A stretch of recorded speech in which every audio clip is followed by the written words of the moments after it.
कश्मीर में तैनात PM package के मुलाजमीन ने मुख्तलिफ कश्मीरी पंडित तंजीमों के साथ मिलकर जम्मू में खराज अक़ीदत तकरीब का एहतमाम किया।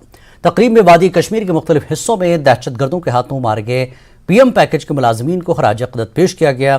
पीएम पैकेज मुलाजिम राहुल भट्ट के कत्ल के 1 साल मुकम्मल होने पर खराज अक़ीदत तकरीब का एहतमाम किया गया था। राहुल भट्ट और अंजानी दीपक चंद मेहरा के अहल खाना के अलावा दीगर भी इस मौके पर मौजूद रहे। बीजेपी जम्मू कश्मीर के सदर रविंद्र रैना, सीनियर लीडर कविंदर गुप्ता और केपी के कई सरकर्दा लीडरों ने भी तकरीब में शिरकत की। पहले मैं ये कहना चाहता हूँ कि आज जो है प्राइम मिनिस्टर्स एम्प्लॉयमेंट पैकेज ने श्रद्धांजलि समारोह का आयोजन किया है। आज के दिन 12 मई 2022 को राहुल भट्ट जी शहीद हो गए, जिस तरह उनकी निर्मम हत्या उनके ऑफिस में की गई है। और इसके साथ साथ दीपक चंद मेहरा जी हैं, रंजीत बाला जी हैं, सिपिंदर कौर जी हैं और विजय कुमार जी हैं। पांचों जो एम्प्लॉयज़ थे जो वहाँ रोज़ी रोटी कमाने के लिए गए थे, लेकिन उनकी वहाँ हत्या की गई है। इससे उनके परिवार जो हैं उनको काफ़ी पीड़ा पहुँची है, दुख में, और पूरा समाज जो है वो दुख में है। आज हम उनको यहाँ पर श्रद्धांजलि दे रहे हैं और भगवान से प्रार्थना करते हैं कि उनका परिवार जो है उनको वो शक्ति दे बर्दाश्त करने की, जो दुख जो सदमा उनको पहुँचा है, और हम भी उस दुख की घड़ी में शामिल हैं। कि जो इन बच्चों की जो डिमांडें हैं, जो इन्होंने एक मेमोरेंडम 10 पॉइंट जो इन्होंने आपको दिए थे, कम से कम उसमें से 50% इनकी डिमांडें तो कम से कम मांगिए। मैं बोलता हूँ, हम जानते हैं इस दौर को, इस साल को हम जानते हैं हमने कैसे जिया। हम सोचते हैं कि कोई कम्युनिटी मेंबर हमारा और इस हाल में, इस दलदल में न फंसे, क्योंकि हमें ये पीड़ा है, हमें ये दर्द हो रहा है, पूरी कम्युनिटी को हो रहा है। मैं ये नहीं बोल रहा हूँ हर कम्युनिटी मेंबर को हो रहा है, लेकिन हमें तो बिल्कुल ही ज़्यादा हो रहा है। हम बोल रहे हैं कि कोई और फैमिली इस तरह इन्वॉल्व नहीं होनी चाहिए। लिहाजा जितनी हमारी बच्चों की सिक्योरिटी होनी चाहिए, देनी चाहिए गवर्नमेंट को। गवर्नमेंट का ये फ़र्ज़ बनता है, गवर्नमेंट का ये दायित्व बनता है, इनकी बातें सुने, इसको बिल्कुल ही इग्नोर मत करें। वैली के हालात आप उस ढंग से देखो, जैसे आज आप बोल रहे हो कि थोड़ा बहुत आप सिक्योर जोन में रहे, वही हालात है, उन पर कंट्रोल करना ज़रूरी है। तो देख सकते हैं आप, जो पीएम पैकेज एम्प्लॉयज़ और जो लीडरान और जो विक्टिम्स की फैमिलीज़ के लोग हैं, इनकी ये बात कह रहे हैं कि जो पीएम पैकेज एम्प्लॉयज़ वहाँ पे काम कर रहे हैं वो सुरक्षित नहीं है और गवर्नमेंट को उनके साथ बात करनी चाहिए। उनके जो इश्यूज़ हैं, कंसर्न्स हैं, शिकायतें हैं, उनको अदाला करना चाहिए और उसके बाद एक रोड मैप के ज़रिए अगर सरकार चाहे तो आगे जब हालात ठीक होंगे तो ये वापस जाके वहाँ पर काम कर सकते हैं। लेकिन तब तक सरकार को इनकी रिलोकेशन की जो डिमांड है वो पूरी करनी चाहिए। कैमरामैन चांद के साथ समीर भट्ट, न्यूज़ 18 जम्मू। वादी कश्मीर में तैनात पीएम पैकेज के मुलाजमीन और रिजर्व कैटेगरी के मुलाजमीन के लिए हुकूमत पुख्ता पॉलिसी बना रही है। जम्मू कश्मीर बीजेपी के सीनियर लीडर कविंदर गुप्ता ने आज यकीन दिलाया कि मुलाजमीन के तमाम देरीना मसाइल का हल निकालने के लिए हुकूमत की तरफ से एक ठोस पॉलिसी वज़ा की जा रही है। साबिक़ नायब वज़ीर आला कविंदर गुप्ता जम्मू में अंजानी, राहुल भट्ट और दूसरे शहदा की याद में मुनक़्क़िद एक तकरीब में शरीक थे। उन्होंने इस मौके पर न्यूज़ 18 से बात की। कविंदर गुप्ता ने एतराफ़ किया कि पीएम पैकेज के अलावा रिजर्व कैटेगरी के मुलाजमीन में एहसास अदम तहफ़्फ़ुज़ है, इसलिए हुकूमत उनके मसाइल को तरजीही बुनियादों पर हल करे। जो कश्मीर में इस वक्त जो चैलेंज है, रेंटेड अकोमोडेशन में रहना बहुत मुश्किल काम है। सरकार जिस प्रकार से दरबार में वो एम्प्लॉइज़ को वहाँ पर अकोमोडेशन दे करके सुरक्षित जगह पर रखती थी, इस प्रकार की कोशिश करने की ज़रूरत है। इससे पहले भी हमने प्रशासन के ध्यान में ये बातें लाई थी। मुझे लगता है इस पर कोई ना कोई फैसला होगा। आपने कहा कि फैसला होगा। एलजी मनोज सिन्हा जी ने और जो ऑफिशियल्स हैं उन्होंने, पहले मैं उनकी बात करूंगा, जो रिजर्व कैटेगरी के एम्प्लॉय, उनके लिए कहा गया कि एक पॉलिसी बनने जा रही है, ट्रांसफ़र पॉलिसी। आज तक वो इम्प्लीमेंट नहीं हुई है, वो भी दरबदर है। आखिर कोई पॉलिसी क्यों नहीं बन रही है उनके लिए? पहले मैं उन्हीं की बात करूँगा। देखिए, एक बात तो साफ मैं ये कहना चाहता हूँ कि कोई किसी के आगे पाकिस्तान प्रायोजित जो आतंकवाद है, इसके आगे सरेंडर नहीं किया जा सकता। लेकिन इसका ये भी मतलब नहीं है कि हम अपने लोगों को शहीद करवा दें। तो उसके लिए सरकार को शीघ्र व शीघ्र सोचना चाहिए और उनके इस समस्या का, जो बहुत बड़ी समस्या है, उसका हल करना चाहिए। खामखा किसी की ज़िंदगियों को ख़त्म करना ठीक बात नहीं है। जो पीएम पैकेज एम्प्लॉयज़ की अगर हम बात करें, आपने कहा जो उनको वहाँ पे रेंटेड अकोमोडेशन में, वहाँ पे अकोमोडेशन तो बन रही है, ऐसी बात नहीं है कि नहीं हो रहा, लेकिन बहुत सारे हैं जो अभी भी रेंटेड पे हैं। असुरक्षा है, खासकर लेडीज़ को असुरक्षा महसूस हो रही है। आप खुद मानते हैं कि वहाँ पे जो खतरा है पाकिस्तान की तरफ से वो बहुत है, तो यही अपोजिशन भी यही कह रही है कि इनको लाइए यहाँ पे, जब तक कि वहाँ के हालात ठीक नहीं होते। उनकी अपोजिशन पार्टी है जिनको आप कोसते रहते हैं दिन भर, वो भी यही कह रही है कि अगर वो कह रही है तो आपसे तो ज़्यादा एक्सपेक्टेशंस उनको। बिल्कुल उनकी एक्सपेक्टेशंस को पूरा किया जाएगा और केंद्र सरकार हमेशा से इस बात की चिंता भी करता है, उसका वो जो फैसले हैं ज़मीन पर भी लाता है। वो समय दूर नहीं जब जल्द ही सभी को बसा करके, और इसके लिए समय समय पर जो मॉनिटरिंग होती है कि कितने क्वार्टर्स बने हैं, कितने हैं, मुझे लगता है जल्द ही ये काम तेज़ी से चल रहा है, उनको प्रयास किया जाए। तो मतलब आपको लगता है कि जो अकोमोडेशन वहाँ बन रही है तो उससे मसला हल हो जाएगा, उससे सिक्योरिटी मिल जाएगी? देखिए ऐसा नहीं होता, सिक्योरिटी जोन में रखना ज़रूरी है और हम उनके आगे सरेंडर नहीं कर सकते। वो अपनी अटेम्प्ट करने की कोशिश करते हैं, लेकिन उसको अटेम्प्ट को ख़त्म करना एक सुरक्षा बलों की कोशिश होती है और वो करते भी हैं।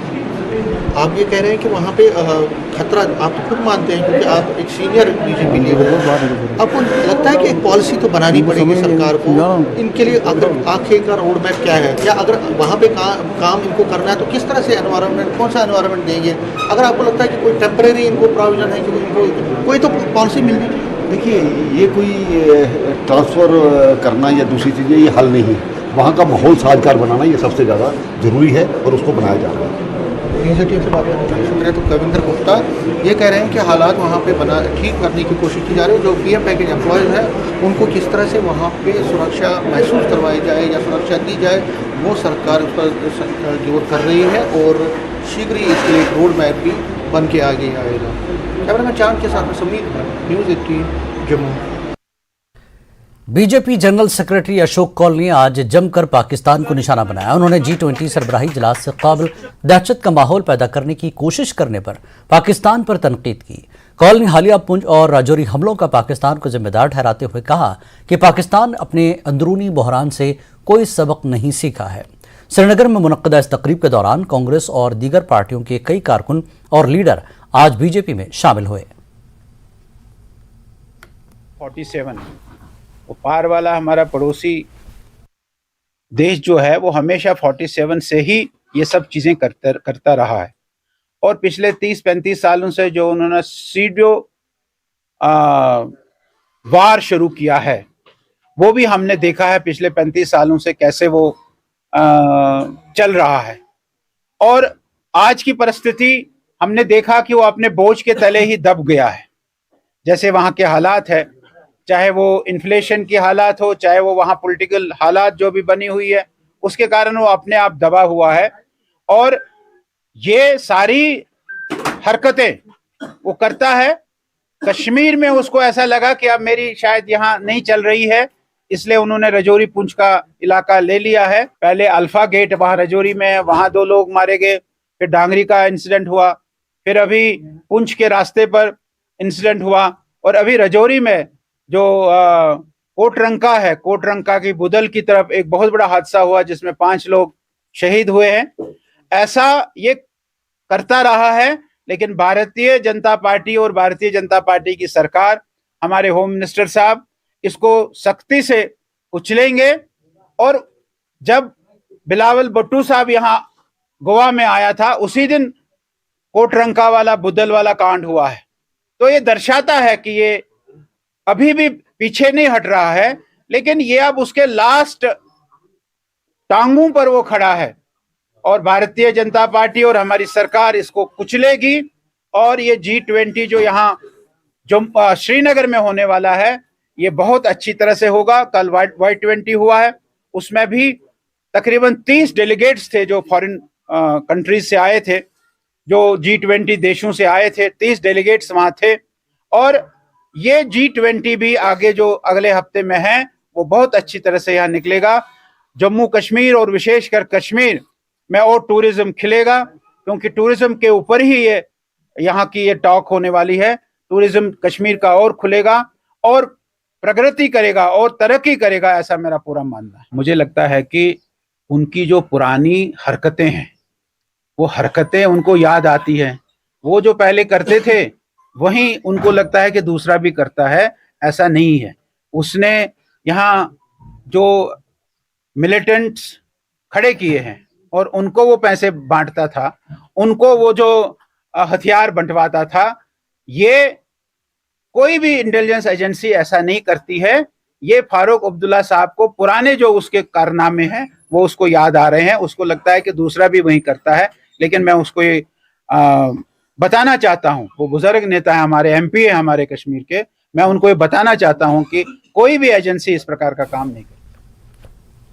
अपनी इस्लाम का जो महज एक प्रोपेगेंडा है और वो मखसूस उसने, क्योंकि पहले से ज़बान ज़दा है कि पहले से ये कहावत चली आ रही है कि हालांकि जिसकी कहीं हकीकत नहीं है कि ये नौज़बिल्ला अहले तशय्युअ जो मकतब है उन्होंने इमाम को कत्ल का खुद ही उस पर गिरिया कर रहे हैं, ऐसी बात नहीं। उसने ऐसी बात एक छेड़ दी, लिहाजा उसी हवाले से, क्योंकि आज यहाँ पे ज़रूरत की कल और कोई बात, लिहाजा एक ज़िम्मेदार कौम की अलामत है, जहाँ पे भी अभी चिंगारी अगर बुलंद हो जाए वहाँ उससे पहले कि वो बढ़ जाए उसके लिए आवाज़ उठाए। उसी हवाले से यहाँ पे ये बेहतरीन अंदाज में प्रोटेस्ट हुआ है। मैं जी अल्ताफ़ बुखारी साहब हूँ, लेकिन उनको ये होश नहीं रहा कि बात कैसे करनी है, और वो उसने वहाँ पे वो रेफरेंस दी कि जहाँ पे वो मुमकिन था ही नहीं और उससे उसका कोई जोड़ ही नहीं था। उसने कहा कि इमाम जिन्होंने इमाम मारे वो इमाम करते हैं, लेकिन मुझे नहीं लगता कि मतलब उसने कैसे ये बात कह दी। उसको कहना चाहिए था, मतलब कुछ और कहना चाहिए था, लेकिन उसने एक हमारे मतलब कम्युनिटी पे ये हमें हर्ट किया, हमें जज्बातों को ठेस पहुँचाई। लेकिन लगता है कि ये जो जब बोलते हैं तब इनको होश नहीं रहता कि कहाँ पे कौन सी बात कहनी चाहिए। तो अगर उनको चाहिए था कि मतलब ऐसी बात कहनी, लेकिन मैं एक बात कहना चाहूँगा कि ये जो उसने रेफरेंस दी है इससे कोई जोड़ नहीं था, मेल नहीं था इस बात से कि मतलब आपस में लड़वाना। बांडीपुरा के शादीपुरा सोनावारी में शिया एसोसिएशन की जानिब से मुजाहरा मुनज़्ज़म करते हुए अपनी पार्टी के सरबराह अल्ताफ़ बुखारी के हालिया मुतनाज़ा बयान के खिलाफ एहतजाज दर्ज करा गया। इस मौके पर लोगों ने अल्ताफ़ बुखारी के खिलाफ सख्त नाराज़गी का इजहार किया और सामने आकर आवाम से मुआफ़ी मांगने का बुखारी से मुतालबा किया गया। एहतजाज में शामिल लोगों ने अल्ताफ़ बुखारी के बयान को मुसलमानों बिलखुसूस शिया मसलक के जज्बात को मजरूह करने से ताबीर किया। काबिल ज़िक्र है कि अल्ताफ़ बुखारी ने इस सिलसिले में एक वजाहती बयान जारी करते हुए पहले ही इजहार माज़रत किया है और कहा है कि उनके बयान को गलत तरीके से पेश किया जा रहा है, जबकि उनका मकसद किसी भी तबके के जज्बात को क़तन मजरूह करना नहीं था। कुरान ऐलान करान कि सारनी सारी उम्मत मोहम्मद मुस्तफ़ा सल्लल्लाहु अलैहि वसल्लम और कुरान ऐलान खुदा सबन ऐलान यह कि सारी मुसलमान पज़ कहीं तो इख्तलाफ तुलन, पज़ पान वन दूरुन कह। अगर वनकस अल्ताफ़ बुखारी बयान दुत हकीकतन कुल मुसलमान चाहे सुन्नी चाहे शी इहुंद दिल गो मजरूह क्या यमिस मुतलक इमून यानी नवासे रसूल अल्लाह सल्लल्लाहु अलैहि वसल्लम वन यह कि यम वो हसा कोर इमाम हुसैन अलैहिस्सलातु वस्सलाम शहीद हसा कोर। हकीकतन यह तिस कथा अख बचगाना हरकत करम और अमिस पज़ पनुन बयान वापस नुन और अमिस पज़ मीडियास ब्रोह कन तौब करुन। येल यह तौब कर तम साथ बख्शवस अस अगर न अम तौब कोर तेल मोहम्मद मुस्तफ़ा सल्लल्लाहु अलैहि वसल्लम अमिस नाराज और इमाम हुसैन अलैहिस्सलातु वस्सलाम अमिस नाराज।